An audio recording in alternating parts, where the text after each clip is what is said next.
오늘의 사연 시작합니다. 안녕하세요. 저는 전주에 살고 있는 평범한 30대 주부였습니다. 직업은 유치원 교사고요.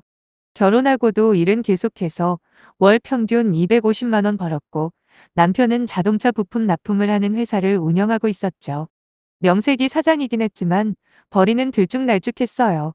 많이 가져올 땐 600만 원, 적게 가져올 때는 300도 안 되는 달도 있었어요. 저희 친정아빠는 몇 해 전 돌아가셨고요.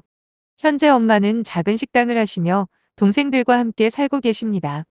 20대일 때는 결혼에 대해서 신경도 안 쓰셨던 엄마가 제가 30살이 되기 시작하자마자 저만 보면 결혼은 언제 할 거냐, 사귀는 사람은 있냐 하면서 잔소리를 하기 시작했고 결국 엄마 지인을 통해서 맞선을 여러 번 주선하셨어요. 처음엔 남자 관심 없다고 거절하다가 등짝 스매싱 몇 대 맞고 억지로 나가기 시작했죠. 저희 엄마가 말투나 행동이 좀 거치시거든요. 무서운 것도 모르시고요. 아무래도 평생 장사를 하면서 온갖 진상 손님들을 대응하다 보니 그렇게 될 수밖에 없었을 거예요. 4번인가 5번째 맞선에서 전 남편과의 만남을 시작했고 남편 나이가 저보다 5살 많았어요. 그래서 사귄 지 1년도 안 돼서 남편 쪽에서 결혼 이야기를 꺼냈고 그렇게 물 흐르듯 정해진 것처럼 결혼까지 하게 되었어요. 시가 쪽도 저희 집이랑 비슷하게 평범한 중산층이라 양쪽 비슷하게 해서 시골렸어요. 상견례 때 자기 아들이 회사 사장이라고 하도 자랑을 하셔서 저희 집에서는 정말 대단한 사위 드리는 줄 알고 엄청 좋아하셨던 게 아직도 기억에 선하네요. 실제로는 빚 좋은 개살구인 줄도 모르고 말이죠. 그마저도 결혼하고 몇 개월 정도만 반짝 500 이상씩 벌다가 그 후로는 계속 내리막이더라고요.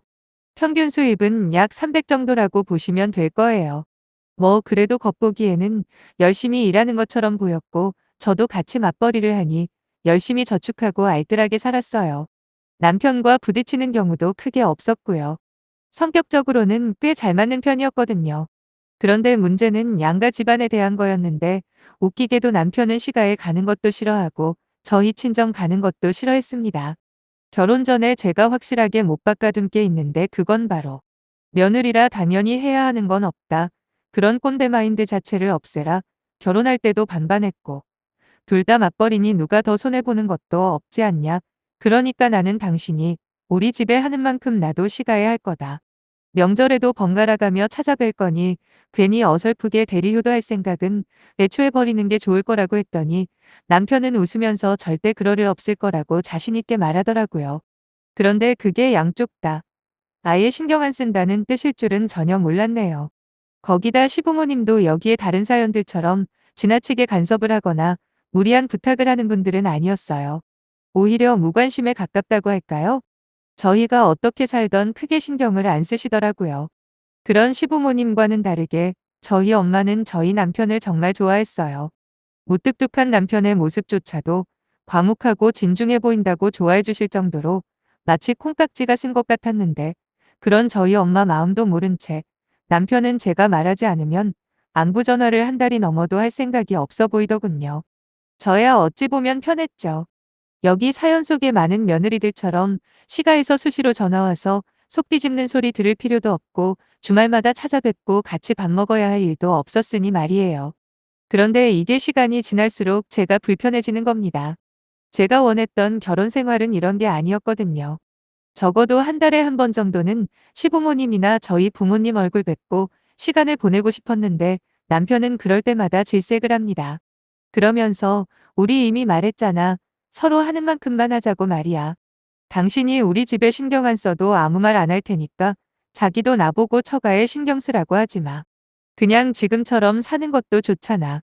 라고 하면서 예전에 제가 했던 말들로 핑계를 대다 보니 저 역시도 뭐라 더 할 말이 없더라고요. 그래서 나중에는 깔끔하게 포기했네요. 엄마한테는 김서방이 너무 바쁘니까 이해해달라고 얼버무렸더니 엄마는 내색은 안 하셨지만 꽤 서운하신 모양이었어요. 남편은 실제로 시가에도 거의 연락을 안 합니다. 시부모님이 가끔 남편에게 전화를 할 때나 통화를 하지 자기가 먼저 전화를 하거나 하는 경우는 없어요. 오죽하면 제가 이래도 되나 싶기도 하고 민망해서 시부모님께 안부 전화를 가끔 드립니다. 아무리 남편이 하는 만큼 시가에 한다고 말했어도 최소한 도리는 해야 할 것 같아서요. 근데 웃긴 건 제가 시댁에 전화를 드리면 어떻게 알았는지 자기도 저희 엄마한테 전화를 하대요. 아무튼 그렇게 살고 있었어요. 그런데 저희 엄마가 사남 일녀의 막내딸이십니다. 외할아버지가 현재 연세가 8순이 넘으셨는데 아직 같은 연배분들에 비해 월등히 건강하시긴 해요. 하지만 더 늦기 전에 유산 정리를 하셔야겠다고 해서 유산을 분배해 주셨더라고요. 저희 외할아버지가 꽤 부자십니다. 사업을 하시거나 그런 건 아니고 대대로 물려받은 땅이 꽤 있으시죠. 그래서 외삼촌들하고 엄마한테 공평하게 땅을 나눠주셨는데요. 엄마 앞으로 물려받은 땅이 시가로 5억 정도 한다고 하더라고요. 하지만 엄마는 어차피 팔지도 않을 거라면서 나중에 엄마 죽기 전에 저희한테 물려주신다고 하셨고요. 그 이야기를 남편한테 스치듯 했는데 그때 남편 반응은 시큰둥 그 자체였네요. 그래서 저는 속으로 이 인간은 진짜 무신경한 게 역대급인 사람이구나 하며 감탄까지 했습니다. 그런데 얼마 후 남편이 친구 아버님 장례식에 다녀온 적이 있습니다. 남편은 하룻밤을 꼬박 새고 거기서 바로 출근했다가 집에 돌아오더니 저를 보며 진지하게 말을 하더라고요. 자기야 이번에 장례식 가보니까 진짜 느끼는 게 많더라. 우리 부모님들도 언제 돌아가실지 모른다는 생각이 갑자기 드는 거야. 그런 상상만 해도 아찔하더라고. 그래서 말인데 내가 지금까지 너무 양가 부모님들에게 신경을 안 썼지? 이제부터라도 잘할 거야 두고 봐. 저는 그때 많이 감동받았어요. 결혼 전만 해도 시가 문제로 힘들면 어떻게 하지 하며 오만 걱정을 했었는데 막상 남편이 저런 식으로 나오니 시가 없는 것처럼 사는 게 좋기만 한 게 아니더라고요. 하지만 남편이 워낙 완고하게 생각을 안 바꿔서 그 부분은 완전히 포기한 지 오래였죠. 그런데 저렇게 말을 하니 참 기특하더라고요. 그래서 저도 잘할 테니 지금부터라도 잘 챙겨드리자 했네요. 그 뒤로 저희는 일주일에 꼭 한 번은 전화도 드리고 가끔 둘이 찾아뵙고 외식도 했어요. 가끔씩은 집에서 차 마시며 이런저런 대화도 하고 그랬고요. 하지만 이상하게도 남편은 시가에 가는 건 여전히 귀찮아하는 것 같더라고요. 대신 저희 집에 가는 건 반대로 좋아하는 거예요. 실제로 남편이 먼저 이번 주말에 장모님 보러 갈까? 라고 하기도 했는데 그때만 해도 저는 남편이 정말 변했구나. 거기다 자기 집보다 우리 집을 더 신경 써주는 게 저를 위한 배려라고 여겼어요. 얼마나 고맙다고 생각했는데요. 그 속에 음흉한 계획이 있는지도 모르고 말이죠. 저희 친정에는 잘하는 남편이 오히려 시댁에는 여전히 무신경하니 저는 더 미안해서 저라도 전화 자주 드리려고 노력했습니다. 거기다 남편이 바쁘다고 시간이 안 된다고 하면 혼자서라도 차 끌고 가서 얼굴 보고 왔습니다. 처음엔 어색하고 불편했죠. 그런데 아무리 시부모님이 어려워도 만나는 횟수가 늘어가다 보니 조금씩 편해지고 무섭기만 했던 시부모님이랑 친해지기 시작하더라고요. 남편 역시 아예 매주 저희 집에 방문하다시피 했고요. 그러다 보니 안 그래도 사위라면 껌뻑 죽는 우리 엄마의 사랑을 독차지하게 되었죠. 거기다 저한테는 안 그러던 인간이 장모님 제가 어깨 주물러 드릴까요? 식당 일이라는 게 참 힘든 건데 어머닌 그런 면에서 정말 대단하세요. 존경합니다 어머니. 하면서 애교까지 떨더라고요. 거기다 나중에는 안마기며 영양제며 엄마한테 필요한 걸 어떻게 알고 딱딱 선물까지 해드리는 남편은 제가 질투가 날 만큼 엄마랑 사이가 좋아졌는데 그때부터 남편은 슬슬 본색을 드러내더라고요. 그때만 해도 저도 그렇고 엄마나 제 동생들도 꿈에도 몰랐습니다. 오히려 반대였죠. 저는 저대로 우리 엄마한테 저렇게 잘하는 남편이 고마웠고 엄마나 동생들도 집에 아들이 없었는데 든든한 아들 생겼다고 더 좋아했고요. 완전히 믿음을 얻었다는 확신을 했는지 남편은 어머니 요즘도 허리랑 어깨 아파서 잠 못 주무시죠? 그것 보세요. 이제 식당 일 그만하시고 편하게 놀러도 다니고 하고 싶은 거 하면서 편하게 사시는 게 어때요? 제가 걱정이 돼서 죽겠어요, 어머니. 그럴 때면 당연히 엄마는 식당 관두면 뭐 먹고 사냐고 아직 2달 시집도 보내야 하고 나중에 손주라도 태어나면 용돈 몇 푼이라도 줘야 되니 돈 버는 걸 아직은 못 그만둔다고 하시죠. 그러면 남편은 식당 정리하고 돈 조금만 더 보태면 좋은 길이 있다고 엄마를 꼬셨는데 그게 바로 남편 회사에 투자하는 거랍니다. 코로나 때문에 지금 적체돼 있는 부품들이 산더미인데 곧 규제 해제될 거라고. 그러면 그거 지금 시스템으로는 절대로 해결 못하니 미리 시설 투자해 놓으면 곧 돈을 긁어모을 거라며 엄마를 꼬시기 시작하더라고요. 사위 말이라면 무조건 지지해주던 엄마는 처음엔 망설이시더니 이내 설득당하기 시작하는 게 눈에 보였습니다. 2년 안에 투자 금액을 최소 5배는 벌 수 있다고 온갖 감언이설로 엄마에게 가스라이팅을 해서 결국 엄마는 땅 시세를 알아보는 단계까지 갔었죠. 글로 표현이 얼마나 되었을지는 모르겠지만 직접 남편 말을 들으면 정말 그럴듯하긴 했어요. 저랑 동생들도 거의 넘어갈 뻔했으니까요.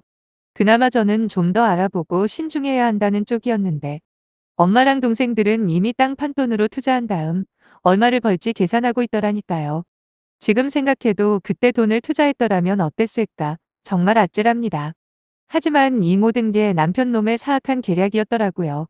한창 코로나가 오미크론으로 변이가 되기 시작할 때쯤 몸 상태가 이상해 조퇴하고 PCR 검사를 받고 집으로 일찍 들어오게 되었는데 문 닫힌 안방에서 남편의 목소리가 들리는 거예요. 누구랑 통화를 하고 있던 남편의 목소리를 듣자마자 저는 소름 끼치게 놀랐고 또 분노가 치밀어 올랐습니다. 아직도 그때 생각만 하면 당장이라도 남편 찾아가 죽이고 싶을 정도네요. 남편은 뭐가 그렇게 신이 났는지 키득대며 그래 그렇다니까 거의 다 넘어왔어. 이미 땅 내놨다고 하더라고. 시세는 5억 정도 된다던데? 근데 내가 따로 알아보니까 그 정도까지는 안 돼도 최소한 4억 5천은 받을 수 있을 거야. 걱정 마 절대 몰라. 우리 장모가 겉으로는 똑똑한 척해도 알고 보면 헛똑똑이야. 우리 와이프도 삐리한 건 똑같고 말이지. 맞아 두 모녀가 좀 모자라. 라고 떠들어대는 겁니다. 손이 벌벌 떨리는 걸 겨우 참고 저는 폰을 꺼내 녹음하기 시작했는데 다시 남편은 모르지 얼마나 줄지. 근데 내가 거의 다 구워놔서 못해도 4억은 투자해라고 해야지. 어차피 있는 대로 달라고 하면 아마 다 줄걸? 개호구야 호구. 잘하면 벤츠도 하나 뽑을 수 있을지도? 라고 말하는 남편 목소리에 저는 처음엔 무슨 꿈을 꾸나 싶을 정도로 현실감이 느껴지지 않았고 혼이 탈출한 것처럼 멍하기만 했네요. 일단 녹음한 거 동생한테 보내놓고 방문을 열었더니 남편은 화들짝 놀라더라고요. 남편 보는 앞에서 시아버지에게 전화를 했습니다. 일단 와보셔야겠다고 하니 시아버지는 갑자기 전화해서 뭔 뜬금없는 소리냐고 하셔서 아버님 저희 이혼해요. 라고 하고 바로 끊었습니다. 남편한테 야 이 더러운 새끼야 네가 사람 새끼냐? 진짜 무서운 놈이네. 할 말이 없다. 했더니 남편이 제 무릎을 잡으면서 오해라고 당신이 뭘 생각하던 그거 아니라고 사정사정하대요. 그래서 다 필요 없고 네가 나갈래 내가 나갈까 물어봤죠. 절대로 제가 생각하는 그런 거 아니라고 친구가 하도 부러워하길래 농담해 본 거라고 허세 좀 떨어본 거라고 하는데 진짜 면상을 다 긁어놓고 싶은 걸 겨우 참았네요. 어디서 주워들었는데 이럴 때 함부로 해코지하면 나중에 이혼할 때 불리할 수도 있다고요. 그래서 초인적인 힘을 발휘해 겨우 참고 제가 나와버렸습니다. 눈물도 안 났어요. 마침 동생이 제가 보낸 파일을 들었는지 전화기에 불이 납니다. 그날 엄마한테도 다 들려주고 남편 놈의 실체를 알려줬더니 엄마는 큰 충격을 받으셨는지 말까지 더듬으시더라고요. 왜 안 그렇겠어요. 어떤 부분에선 저보다 더 예뻐했던 사위한테 배신을 당한 건데요.